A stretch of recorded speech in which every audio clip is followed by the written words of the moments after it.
What's up, guys? So you can be super intelligent but still make the dumbest money decisions possible. In fact, some of the smartest people I know, they make bad money decisions. One of my smart engineering friends, for example, messaged me the other day asking if he should throw $1,000 on a call option expiring in 24 hours, and also confided in me that he has less than $2,000 saved for retirement.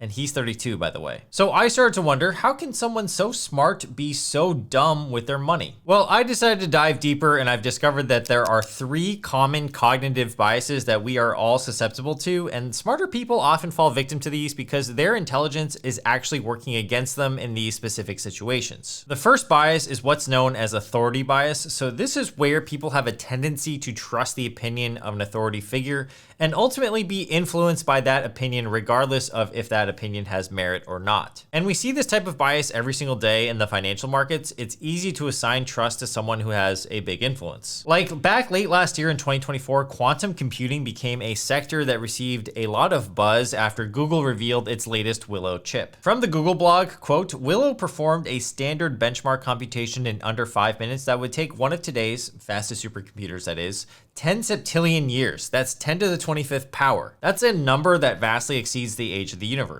Essentially, people back in December thought that these quantum chips would change the world as we know it. Companies like Rigetti Computing, IonQ, and Quantum Computing were all stocks that received a huge boost to their stock price on this speculation after the announcement. In fact, just looking at these stock charts, you can just see the massive explosion in their growth. Rigetti was literally trading for $1 to $2 for a long period of time, and then boom, within a few months, it was up over 1,000%. And there are similar stories with the other 2 stocks as well. But just 1 month later, after these stock price surges, NVIDIA's CEO Jensen Huang took the stage at an NVIDIA investor conference, and during his speech, he declared that quantum computing was still, quote, 15 to 30 years away. The result was that companies like Rigetti Computing, IonQ, and Quantum Computing sunk as much as 30% in the pre-market and actual trading the next day, and they haven't recovered since. Now, this is just an example of authority bias within this specific sector. These stock prices reflected the sentiment of Jensen Huang's authority on quantum computing. And since Jensen Huang has a ton of authority on the AI and computing space, the market may have been swayed by his bias. The truth is that many people probably didn't do any due diligence when it came to these stocks, and they probably bought them on a speculative future after the Willow announcement, and then they sold them on a whim after a negative comment. What's most telling about this example is that despite the huge volatility with these stock prices, the underlying businesses of Rigetti, Quantum Computing, and IonQ likely stayed the same during this period. It's not like these companies suddenly advanced their technology 1,000-fold after Google's announcement,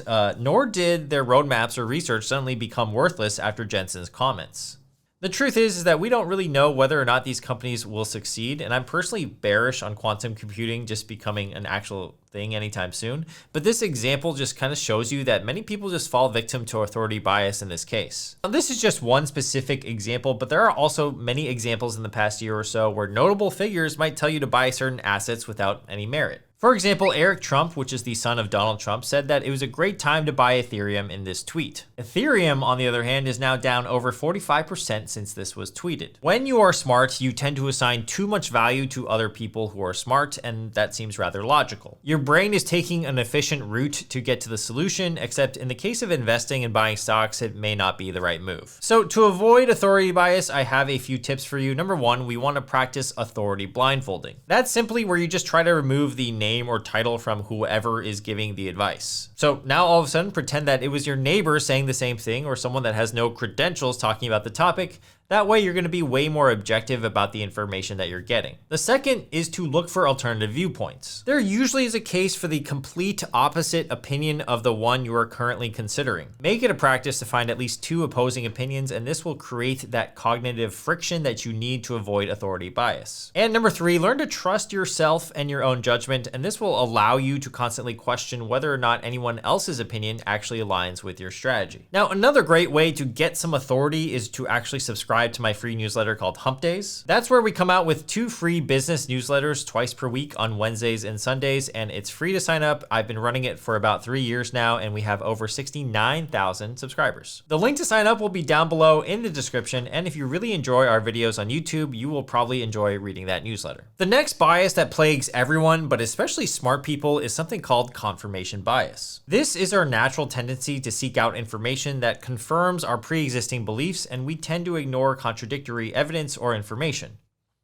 Smart people will use confirmation bias to defend their dumb money decisions all the time, and it's especially dangerous for those that are super logical. Because if you're a super methodical thinker, you can actually build a logical sounding argument to defend your pre-existing opinion. So here's an example. Let's pretend you are super bullish on tech stocks and AI. What happens next is that you'll probably start noticing all the news articles about tech companies crushing their earnings reports. You'll remember the friend who made a ton of money on Apple stock, but conveniently forget about the one who lost everything on a tech startup. You'll probably join forums and follow influencers who share your bullish tech outlook, and you might create an echo chamber that reinforces your existing beliefs. And this is the problem with social media these days, especially Twitter or X in my opinion. The algorithm will know that if you like a specific topic based on how long you stop on the timeline reading that said topic. And so what does the algorithm do? It does what it does best, which is it feeds you more of that information. A University of Texas study looked at how people behave on stock trading forums online, and they found that 85% of investors preferred to read posts that agreed with what they already thought about a stock. When someone strongly believed that a stock was worth buying, about 78% of them clicked on messages supporting that view. Similarly, when someone thought selling was the right move, about 60% clicked on messages backing that point of view. Most interesting of all, investors claimed that the posts agreeing with them were more popular, better supported by facts, and had stronger arguments even when that wasn't actually true. This kind of just shows you how our brains naturally filter information to what we already believe. So how can you avoid confirmation bias? The first is to ask yourself why 5 times. So I actually use this practice a lot in my personal life to drill down into the exact reason I'm doing anything.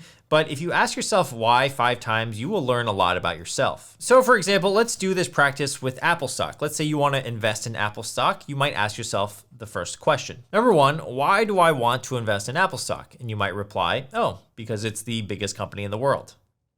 Then number 2, why is it the biggest company in the world? And your response might be, well, because they make the most ubiquitous devices and services in the world. The iPhone and the Apple ecosystem aren't going anywhere. Why number 3 is basically, well, why does that matter? Because it means that they have a strong moat. It's hard to displace Apple as the primary phone carrier in the United States and a lot of the world. Then you might ask yourself, well, why is it important to have a strong moat? And you might answer, well, because it protects profits and ensures strong cash flow into the future. Then you might ask yourself the 5th why, which is like, why am I focused on profits and strong cash flow rather than growth? And you can see here that by the 5th why, you often figure out something surprising about your true assumptions and motivations. Oftentimes, asking yourself why 5 times about anything will get you at least below the surface level thoughts you might have and helps you avoid confirmation bias. Another useful way to avoid confirmation bias is to simply keep a journal of decisions. Whenever you are making a decision about money, document it. Just write down a few lines. You can document the decision itself, the reasons for making that decision, your expectation of that decision, and then follow up at certain intervals of time to refine your thinking. So for example, if you're making a stock investment on say May 1st, 2025, you can quickly write down all the reasons you made that purchase. Then you can check back in 30, 90, 180, or 365 days and see if your thought process at the time held up. You want to get your expectations as close to what actually plays out in real life, and this is a simple way to avoid confirmation bias in almost any subject. All right, bias number 3 today is what's called overconfidence bias. This is arguably the most dangerous cognitive bias for smart people, and that's basically when people overestimate their knowledge, abilities, and their predictions. The problem becomes, because you are so smart, the more susceptible you become to this bias. And this is due to domain-specific knowledge. That's when you've succeeded in other domains like engineering, medicine, or law,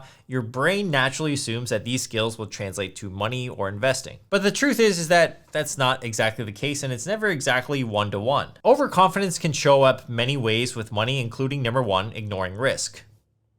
Some people think because they are so good at other domains, they'll actually end up underestimating the probability of something bad happening with their money. That's why so many smart people lost money in the dot-com bubble, the 2008 financial crisis, or 2022 crypto collapse. Each time, smart people usually try to convince themselves that, quote, this time is different, or that they have an edge over other people when in fact the opposite is true. Another way overconfidence can show up is just simply under diversification. Smart people might look at Warren Buffett's portfolio, realizes that he concentrates heavily into a few stocks, and they'll just try to achieve the same results by following his strategy. Under diversification can also be dangerous if you work at a company that gives you stock. So for example, let's say you work at Apple. Because you are immersed in the world of Apple and the company itself, you may be irrationally bullish on that company. Many people that work at these tech companies will often have 80% or 100% of their net worth in that company's stock. And that's fine and dandy when things are going well, but if the tech sector or that company in particular underperforms, then you could just lose a lot of money than if you were just properly diversified. An example of overconfidence in the real world from about 25 years ago is the story of this one financial firm called Long-Term Capital Management. It was a hedge fund ran by Nobel Prize winners in economics back in 1998. They traded on complex mathematical models that were designed to outperform the market with huge leverage. According to their Wikipedia page, LTCM was initially successful